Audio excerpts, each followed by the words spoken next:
Aberta, por favor, a tua manchete. A pergunta que não quer calar, que na realidade a gente já sabe, quem é o candidato à presidência da República dos banqueiros, que é um grupo muito poderoso no nosso país? Houve uma série de reportagens ao longo das últimas semanas e vários banqueiros que não querem ser ali citados nas entrevistas, mas presidentes de grandes bancos, gestores de grandes financeiras, alguns empresários desta área foram claros. Eles não acreditam mais numa terceira via e eles compreendem que haverá sim a polarização entre o presidente Bolsonaro e o ex-presidente Lula. E nesta polarização,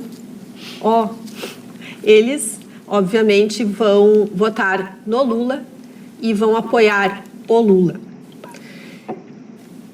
O que nos chama a atenção é que claramente os banqueiros e todo o mercado financeiro detesta o presidente Bolsonaro, mesmo detesta, muitos, porque eles estão perdendo muito em razão de algo necessário no nosso país e que às vezes há ali uma situação em que realmente precisa quebrar e o presidente Bolsonaro quebrou oligopólios dos grandes bancos.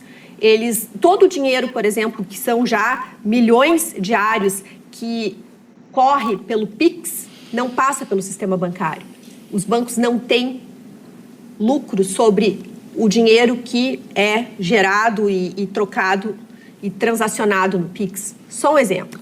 Fora ainda a entrada das fintechs e de uma série de bancos digitais que vieram com taxas competitivas, serviços competitivos e compreendendo realidades que muitos grandes bancos fingem que não é com eles. Então, se uma pessoa ganha ali seu dinheirinho, porém trabalha e mora numa favela, que não tem como demonstrar um endereço, não tem como comprovar seu endereço, não tem rua, não tem número na sua casinha, não tem como tirar, é um desbancarizado. Pois as fintechs, algumas estão ali dizendo, eu lhe acolho, eu entendo a sua realidade, eu sei que não é porque o senhor está morando mal que o senhor não paga, eu confio no senhor. Isso é um ganho para o nosso país. E é a turma que costuma ganhar muito, está muito brabo e quer voltar para o tempo do Lula, porque no tempo do Lula eles ganharam muito. O que me chama a atenção, e acho importante trazer a todos nós, é que nós sabemos agora, em fevereiro, chegará o Lula a se apresentar e apresentará a sua proposta de governo. E certamente estará ali embalada com todo o marketing que lhe é peculiar e que vai, creio eu, pelo que a gente sabe de bastidores, vir aquela embalagem perfeita, Lulinha, paz e amor, dos marqueteiros.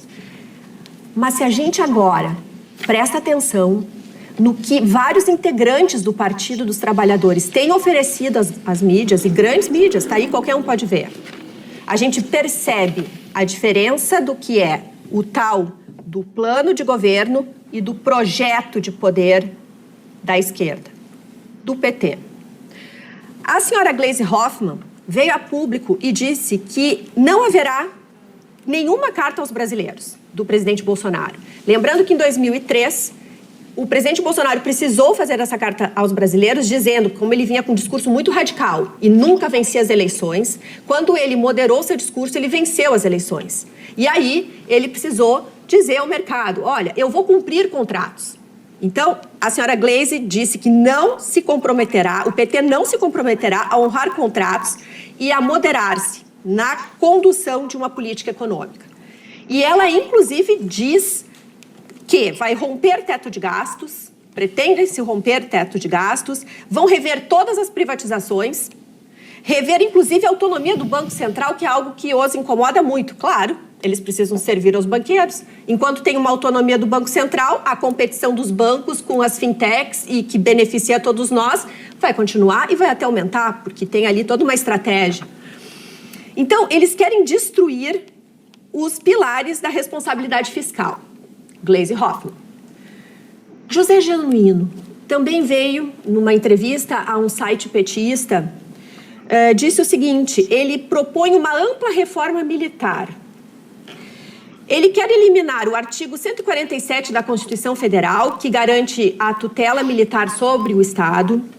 Ele propõe uma reforma dos currículos militares, uma reforma na formação dos militares brasileiros, incluindo o fim dos colégios militares. Ele propõe uma reformulação ampla das Forças Armadas sobre o comando político. Também quer uma força latino-americana contra os Estados Unidos, quer uma quarentena a quem ocupa a função pública e a retirada total do que ele chama de excesso de militares no governo executivo e comenta o excesso do poder do presidente Bolsonaro nesse sentido. Aspas, o governo Lula tem que quebrar várias tutelas. A primeira é o Exército. A segunda é a do Ministério Público Federal. E a terceira é a do Banco Central Independente. E a quarta é o teto de gastos. Isso aí é uma luta política, fecha aspas, diz José Genuino. Por fim, mas não menos importante, a ex-presidente Dilma, também nesse mesmo site petista, conversando com o mesmo entrevistador, disse, nestas últimas semanas, que ela comentou sobre a força e como foi a Venezuela, como o Hugo Chávez agiu na Venezuela. Eles estavam ali num debate e ela disse, o Chávez não buscou a estratégia do Chávez, não foi reforçar a mobilização popular. Ele focou no Exército. Ela diz, o Hugo Chávez não tem, ele mesmo disse que não tem empresários na Venezuela e diz que a estratégia de poder da Venezuela está no controle das Forças Armadas. Abre aspas, Dilma disse, onde tiver exército, nunca acredite que as mobilizações paramilitares decorrem sem a cumplicidade dele, fecha aspas. E, por fim, a gente percebe que o José Dirceu, então, tem toda a razão, quando lá no impeachment da Dilma, ele disse que havia um projeto do PT para as Forças Armadas. Ele afirmou em entrevista, após o impeachment, que o erro do PT foi não ter o controle das Forças Armadas, não ter controlado as Forças Armadas, que eles queriam realmente ter entrado, os petistas não conseguiram entrar nas escolas militares e alterar esses currículos das escolas, e eles não conseguiram formar aquilo que eles chamam Escola Latino-Americana de Defesa, segundo o qual o projeto é bolivariano, a sede seria no Equador, os professores seriam venezuelanos e cubanos e levariam para lá jovens oficiais brasileiros para serem doutrinários para a defesa da América Latina continental unificada. Bom, eu estou trazendo tudo isso porque nós precisamos sim observar que o PT se sente muito seguro, acredita realmente na força das pesquisas que os colocam já praticamente vencendo. Se não, no primeiro turno vence tudo, o Lula vence todo mundo. E eles estão sem nenhum tipo de constrangimento de colocar o seu projeto extremamente radical, da esquerda radical. Então, é uma pecinha importante nesse quebra-cabeça.